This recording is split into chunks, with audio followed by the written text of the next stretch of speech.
سورۃ نساء آیت نمبر 115۔ وَمَن يُشَاقِقِ الرَّسُولَ مِن بَعْدِ مَا تَبَيَّنَ لَهُ الْهُدَى وَيَتَّبِعْ غَيْرَ سَبِيلِ الْمُؤْمِنِينَ نُوَلِّهِ مَا تَوَلَّىٰ وَنُصْلِيهِ جَهَنَّمَ وَسَاءَتْ مَصِيرًا۔ اور جو کوئی رسول کی مخالفت کرے اس کے بعد کہ اس کے لیے ہدایت خوب واضح ہو چکی اور مومنوں کے راستے کے سوا کوئی اور راستے کی یعنی بریکٹ میں آپ لکھیں گے کسی سوا کی پیروی کرے، ہم اسے اس طرف پھیر دیں گے جس طرح وہ پھرے گا، اور ہم اسے جہنم میں جھونکیں گے اور وہ بڑی بری لوٹنے کی جگہ ہے۔ یعنی جو شخص یا گروہ آپ صلی اللہ علیہ وسلم کی اس طرح مخالفت کرے کہ آپ کے مقابلے میں آ جائے، ایک طرف اللہ کا رسول ہو، دوسری طرف یہ شخص یا گروہ ہو، اور حق معلوم ہونے کے باوجود مومنوں کے سیدھے اور صاف راستے سے جو ہر حال میں اتباع رسول ہے ہٹ جائے، تو ہم بھی اسے اسی طرف پھیر دیں گے جدھر وہ پھرے گا، اور اس ٹیڑھی راہ پر جانے دیں گے جو اسے لے کر جہنم میں ڈال دے گی، اور وہ بہت برا راستہ ہے۔ ہدایت کے واضح ہو جانے کے بعد آپ صلی اللہ علیہ وسلم کی مخالفت اور مومنوں کا راستہ چھوڑ کر کسی اور راستے کی پیروی کرنا در حقیقت دین اسلام سے نکل جانا ہے، جس پر یہاں جہنم کی وعید بیان کی گئی۔ مومنین سے مراد صحابہ کرام رضی اللہ عنہ ہے، جو دین اسلام کے سب سے پہلے پیروکار اور اس کی تعلیم کا مکمل نمونہ تھے، اور ان آیات کے نزول کے وقت جن کے سوا کوئی اور گروہ مومنین کا وجود نہ تھا جو یہاں مراد ہو سکتی ہے، اس لیے آپ صلی اللہ علیہ وسلم کی مخالفت اور غیر سبیل المومنین کی پیروی دونوں حقیقت میں ایک ہی چیز کا نام ہے۔ اسے صحابہ کرام کے راستے سے ہٹنا بھی کفر اور گمراہی ہے۔ بعض علماء نے سبیل المومنین سے مراد اجماع امت لیا ہے، یعنی پوری امت کے اجماع سے انحراف بھی کفر ہے۔ اجماع امت کا مطلب ہے کہ کسی مسئلے میں امت کے تمام علماء اور فقہا کا اتفاق یا کسی مسئلے پہ صحابہ کرام کا اتفاق ہو۔ یہ دونوں صورتیں اجماع امت کی۔ صحابہ کرام کا اتفاق تو بہت سے مسائل پہ ہوتا ہے، یعنی اجماع کی یہ صورت تو ملتی ہے، لیکن اجماع صحابہ کے بعد کسی مسئلے میں پوری امت کے اجماع اور اتفاق کے دعوے تو بہت مسائل میں کیے گئے، لیکن ایسے اجماعی مسائل بہت کم ہیں جن میں فی الواقع امت کے تمام علماء فقہ میں اتفاق ہوا۔ پھر ایسے مسائل پر سب علماء اور فقہ کے اتفاق کا پتہ چلنا اور بھی مشکل ہے۔ پھر امت میں بہت سے فرقے بن جانے نے یہ نتیجہ دکھایا کہ ہر گروہ اپنی بات کو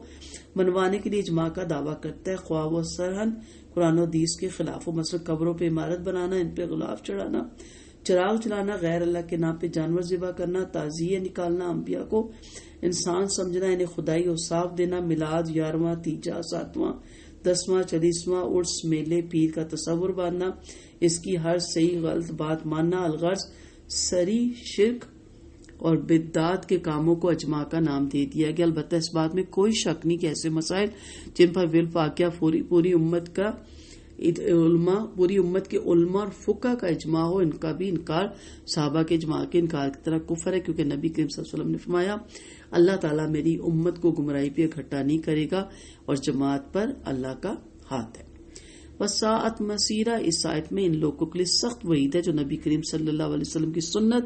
اور سلف صالحین کے مسلک سے منہ موڑ کر دوسروں کی پیروی کرتے اور آئے دن نئی بدعات ایجاد کرتے رہتے ہیں۔ یہ بتانے کی ضرورت نہیں کہ تقلید ایجاد بھی بات کی صدیوں میں اس سلف صالحین کے دور میں اس کا قطعاً کوئی ثبوت نہیں، اور نہ ہی کتاب و سنت کی دلیل سے اس کی کوئی گنجائش ہمیں ملتی ہے۔ لیکن علماء نے اور فقہ نے جو علماء سو ہیں، علماء حق کی بات نہیں کری، اپنے فرقے کو صرف پروموٹ کرنے کے لیے ایسی اصلاحیں گھڑ لی کہ جس میں انسان پریشان ہو جاتا ہے کہ حقیقت کیا ہے، تو اس کے لیے علم حاصل کرنا ضروری ہے۔ ربط مضمون کے لحاظ سے تو اس آیت کا خطاب اس منافق سے تھا جس نے چوری کی تھی۔ جب آپ صلی اللہ علیہ وسلم کو وحی الہی کی بنا پر مذکورہ مقدمہ کا فیصلہ بتا دیا گیا تو آپ نے بے گناہ یہودی کے حق میں دے دیا، تو اس منافق کو سخت صدمہ ہوا، مدینے سے نکل کر اسلام اور آپ صلی اللہ علیہ وسلم کے دشمنوں کے پاس مکہ چلا گیا اور کھلا مخالفت پر اتر آیا۔ لیکن حکم کے لحاظ سے خطاب سب لوگوں کے لیے جس میں مسلمان بھی شامل ہے، اور یہ حکم قیامت تک کے لیے، یعنی جو شخص بھی آپ صلی اللہ علیہ وسلم اور صحابہ کرام کے طریقے کی زندگی کو چھوڑ کر کوئی دوسرا طریقہ اختیار کرے گا وہ گمراہ ہو جائے گا، اور جس قدر زیادہ مخالفت کرے گا اسی طرح گمراہی میں بڑھتا چلا جائے گا۔ اس کی یہ ذہنی اور عملی مخالفت اسے جہنم میں پہنچا کے چھوڑے گی. آپ اس مخالفت یا گمراہی کی کئی صورتیں، مثلا شرک عقائد اور اعمال اپنا لیں، یا سنت کو چھوڑ کر بدعات میں جا پڑے، یا سنت رسول صلی اللہ علیہ وسلم کو حجت ہی نہ سمجھے، یا کوئی نیا نبی بھی تسلیم کر لے، یا ایسے بدعی عقائد اپنے مذہب میں شامل کرے جن کا اس دور میں وجود ہی نہ تھا. یہ ساری چیزیں اس کے میں شامل ہوتی ہیں. غرض مخالفت اور گمراہی کی بے شمار اقسام ہیں، لہذا اس معاملے میں مسلمانوں کو انتہائی محتاط رہنا چاہیے. سمپل سی بات ہے کہ جو اللہ کے نبی نے اور جو اصحاب کرام نے کیا بس اس پہ عمل کریں.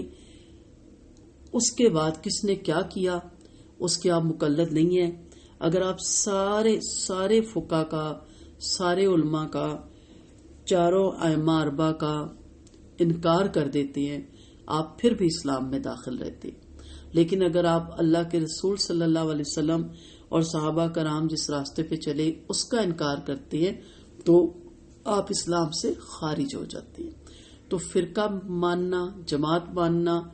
فرض نہیں ہے، نفل بھی نہیں ہے، ضرورت بھی نہیں ہے. ٹھیک ہے، اگر آپ کسی فرقے پہ ہیں، آپ کی مرضی ہیں تو گناہ بھی نہیں، لیکن اس فرقے کی باتوں کو، اس فرقے کے عقائد کو قرآن و سنت سے آگے رکھ لینا تو سمپل سی بات ہے، ما تولا ونصلیہ جہنم وساءت مصیرا. بدعتی حوض کوثر سے بھی محروم رہے گا، آپ صلی اللہ علیہ وسلم کی شفاعت سے بھی محروم رہے گا.